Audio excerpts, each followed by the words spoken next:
County has managed to keep the coronavirus from spiraling out of control. But about a week ago, cases and concerns started to surge. Late this afternoon, investigator Andy Sheehan had an exclusive one-on-one interview with State Health Secretary Dr. Rachel Levine about what's going on and about the steps the county health director is now taking to stop the spread. Doctor, for the past 4 days, we've had alarming numbers here in Allegheny County.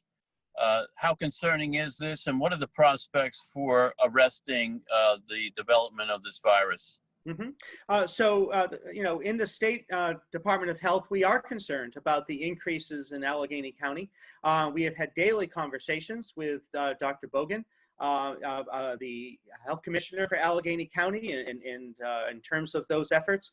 We certainly think that she's doing a great job increasing testing, working on appropriate isolation and contact tracing and quarantine, but also completely agree with her and the county commissioners in terms of the alcohol ban in restaurants and bars in order to do a targeted mitigation to prevent the spread.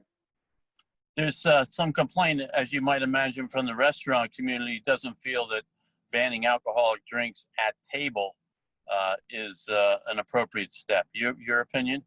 Well, we agree with everything that Dr. Bogan and with the county commissioners have done. We feel that it's actually quite a surgical mitigation effort, as opposed to a widespread, going back to yellow or something like that. So we think it was well done, and we are hopeful it will be effective. Does Allegheny County and southwestern Pennsylvania have sufficient contact tracing to isolate, contain, and arrest this virus? Yes. So we have worked to increase contact tracing. Of course, Dr. Bogan and her team do the contact tracing for Allegheny County. The Department of Health and our local staff do contact tracing for the other counties that don't have their own health departments. And so we do have adequate staff to do that job. We need to work to continue to expand testing, which we've expanded significantly throughout the state. We need to detect people who have this illness. We need to then have those people isolate, do case investigations about their experiences over the last number of previous days, contact trace people who have been exposed, and have those people quarantined. And that's how we work on containment. And how we're primarily addressing it, although with the surgical mitigation that Dr. Bogan has put in place. Do you believe that we can stay in the green phase and still arrest this virus if the populace follows the safety protocols of washing, masking, and maintaining social distance? Yes, although I want to emphasize the if.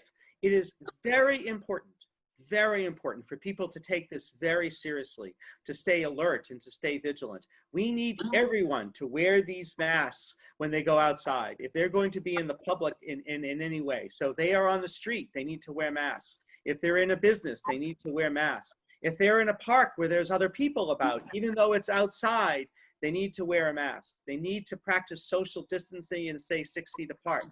They need to wash their hands and use hand sanitizer. From the data that Dr. Bogan has and that we have, really this outbreak is being driven by particularly young people who were out at night, and they were out and socializing without masks, without social distancing, and that is, as we've seen, extremely dangerous and is leading to this outbreak that we're seeing. We need people to change their behavior. Does it come to a point where we need to go back to phase yellow? Well, we have no plans to do that at this time. And so we're going to be working with the containment efforts and the limited mitigation efforts that have been put in place to limit the spread at this time.